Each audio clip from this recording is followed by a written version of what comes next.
What are you doing, baby Bill? Hey gang, Zippo. Recently had to have my old buddy Ruben put down, 15-year-old fox terrier. He damaged his spine in a fall. But baby Belle came to visit with us. Inquisitive little thing, isn't it? Time to scratch. Alright, anyway. Yes, this is the beauty of being a bachelor. Hang on, let me get this thing clamped on here and we'll get down to brass tacks. Last video probably for 2015. We can look forward to some 2016 videos coming up this year. Anyway, what am I doing? This is a power head for a pole saw that a good friend of mine sent to me. He was needing a crankshaft and end bearing plates for a 23D. Hang on, I'm taking a drink.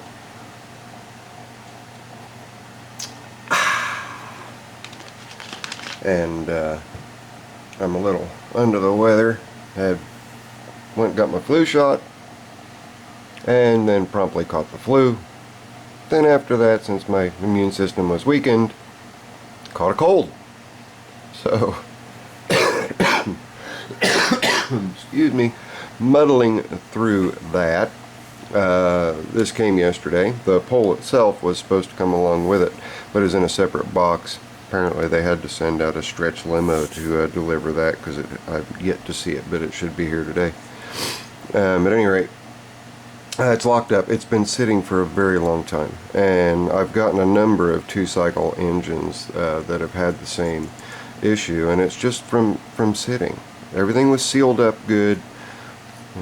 Took the muffler off, took the cowling off, disconnected the throttle, and just pretty much took all the skin off to get everything out of the way so that I could get in there and lubricate the cylinder. And I wanted to show you guys what I do and how I do that.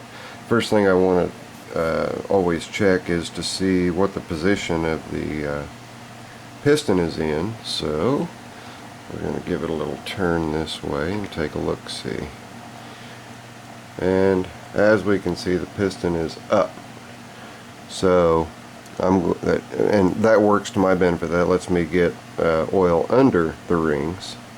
So I have a little concoction that I made up and use it almost exclusively for two-cycle motors to help free them up when they've been sitting for a long time. And I see no rust in there. That doesn't mean there isn't any, but after I get the cylinder to move of its own accord, I will then take my bore scope and look inside the bore, check for any scoring. The piston itself, right now I see zero scoring on the piston itself, which is a real good sign. And Tim told me this is a low hour engine to begin with. It's a short pole saw, pole pruner, 8 feet, and not extendable like the newer ones. This is an older one. The name on the thing is Technic Tool Corporation from Lewiston, Idaho. I'm going to have to do a little digging and checking and see just exactly what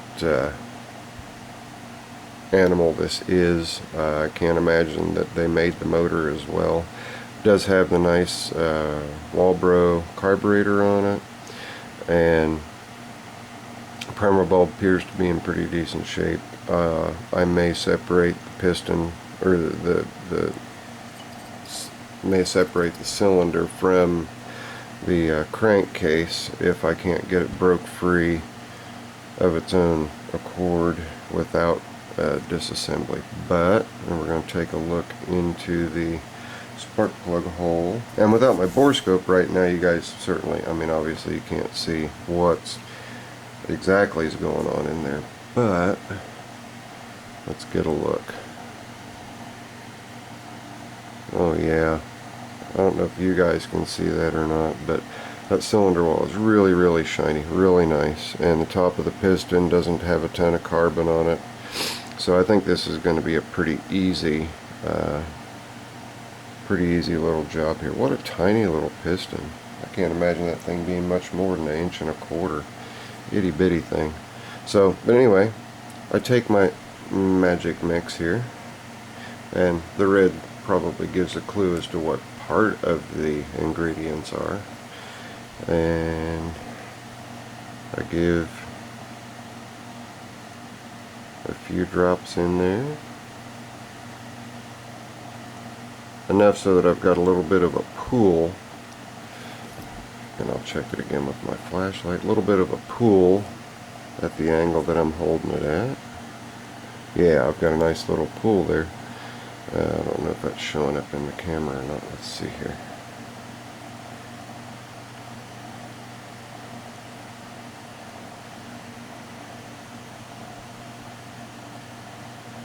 Yeah, I don't know if you guys can see the little glimmer in there or not, but and now I'm just going to roll the motor around and distribute my magic mix. And to tell you guys the truth, it's nothing real fancy. It's just transmission fluid, and I cut it with just a little bit of mineral spirits. Usually it's mineral spirits, sometimes it's kerosene, sometimes it's diesel, but same principle, just thinning out the transmission fluid some so that it has better penetrating characteristics. Now I'm going to reinstall the spark plug because I need to turn it to the side and oil the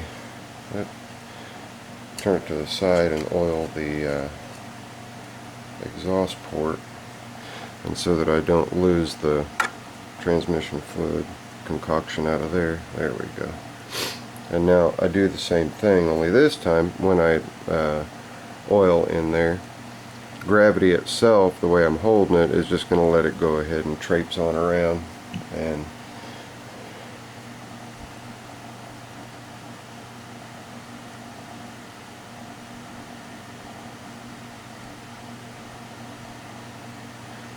then I do the same thing, only this time all I really do is just rock it back and forth.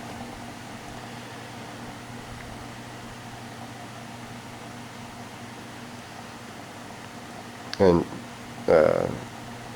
some people might ask, okay, well, how long do you let that sit? Well, you guys are going to get a real good indicator of that, because I'm going to kill the camera now, and I will pick things back up here in 3 or 4 hours after I've let it soak real good, and we'll see if we can get that sucker loose. I mean, I can show you guys now that it is locked up. So we're going to let that stuff sit for a little bit. I'm actually going to sit this in front of a heater, a quartz heater, and warm the block up, or the jug up, so that it'll help quicken the process. I'm also going to stuff a little bit of a paper towel in there to keep any debris from getting in while I'm in that process, because I can see right here just a little bit of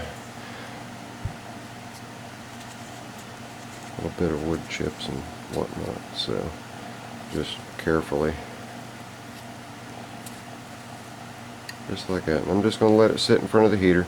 I'll shut the camera off. I will come back, and then we'll see if we've got any luck with this thing being freed up. So stay tuned.